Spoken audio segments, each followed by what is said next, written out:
Good morning mga ka-farm. Ngayong araw po ay mag-round wedding po tayo dito sa atin namang lakatan na maliit lang po.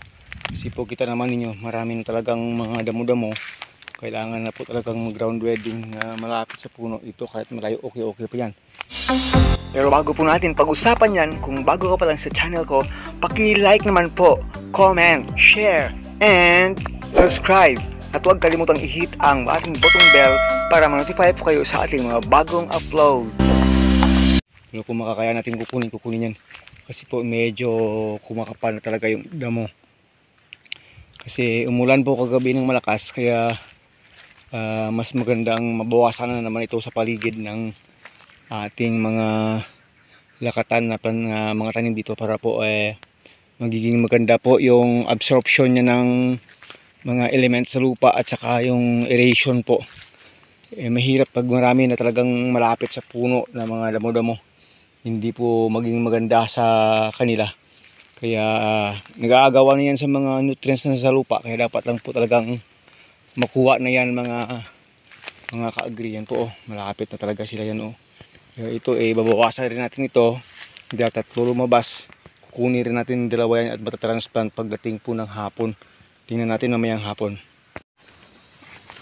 Pero gagamit po tayo nitong karet para po mas mabilis. Medyo malagkit pa po talaga.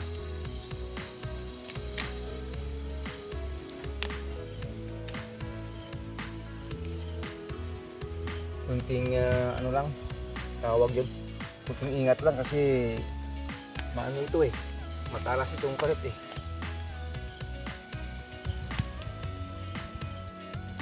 yung nagawang asarol na kawayan ito tumutubo na naman ito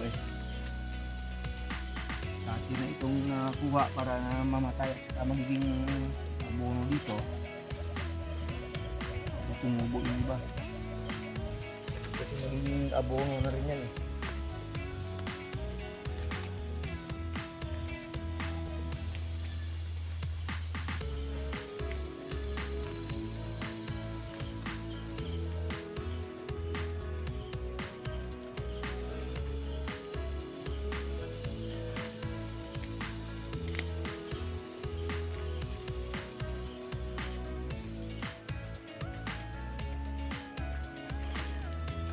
Dito natin nilalagay sa gitna ng puno nila para hindi na lang mabulok.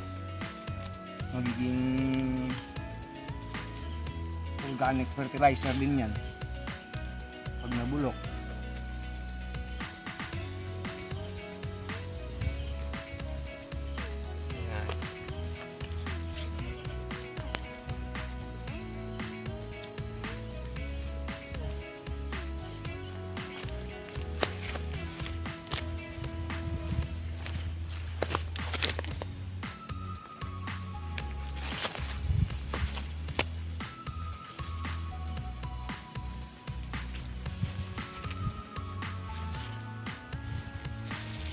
Unti-unti na silang tumataba kasi natutunaw na yung dumi ng kambing dito sa puno nila.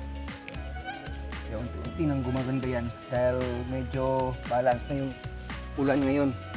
Kasi dati noong isang buwan puro ulan araw-araw na hindi makapagpahinga sa tubig yung roots ng ating lakatan. Gusto ngayon ay medyo okay na.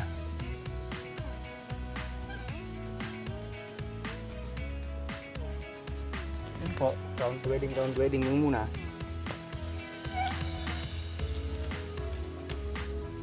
Hindi masyadong magiging masikip yung mga damo dito sa paligid niya. Kasi po yung ating lakatan na ito ay yung roots niya po abot na yan dito. Kung saan naabot yung dulo ng dahon, naabot na rin po ng roots dyan. So yung mga ito, nag-aagawa na ito sa nutrients sa lupa. Dapat na talagang makuha.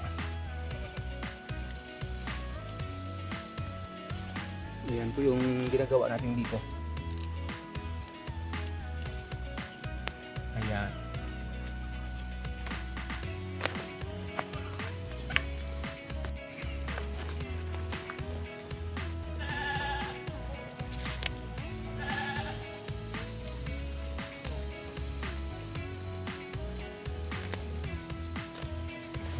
talaga pang farmer lang magagawa. Talagang magsikap, magkayod. Hindi pwedeng tatamad-tamad. Walang mangyari sa buhay pag nagtatamad-tamad tayo.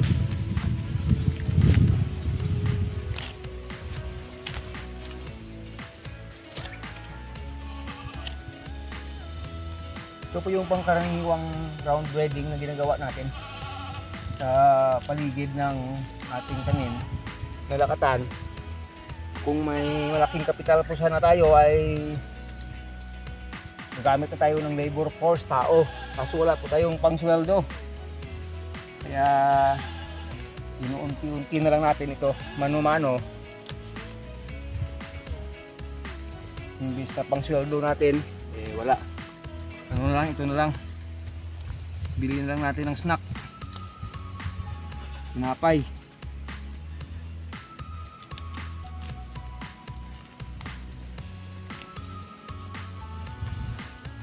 So, matagal pa itong maging pera. One year pa.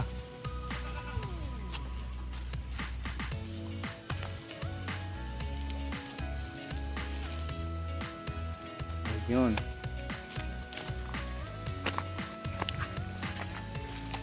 Mas maganda siguro time-lapse na lang natin para hindi po kayo maboring sa panonood ng ginagawa ko dito, para mabilis po natin itong matapos ng video mga langga. Sandali po.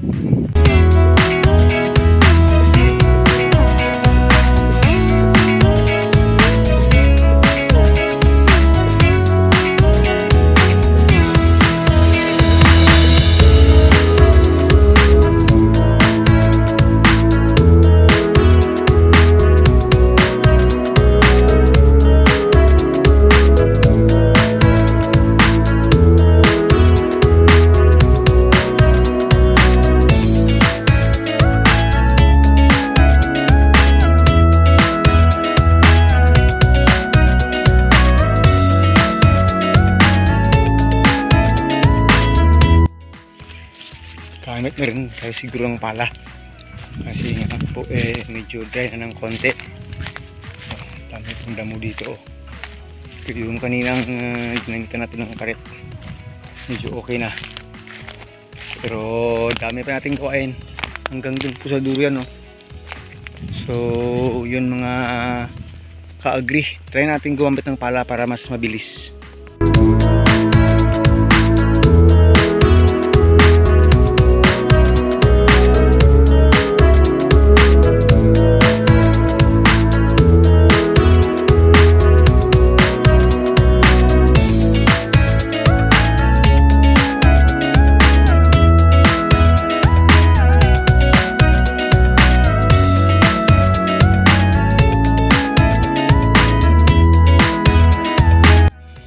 So mga ka-agree, ito na po.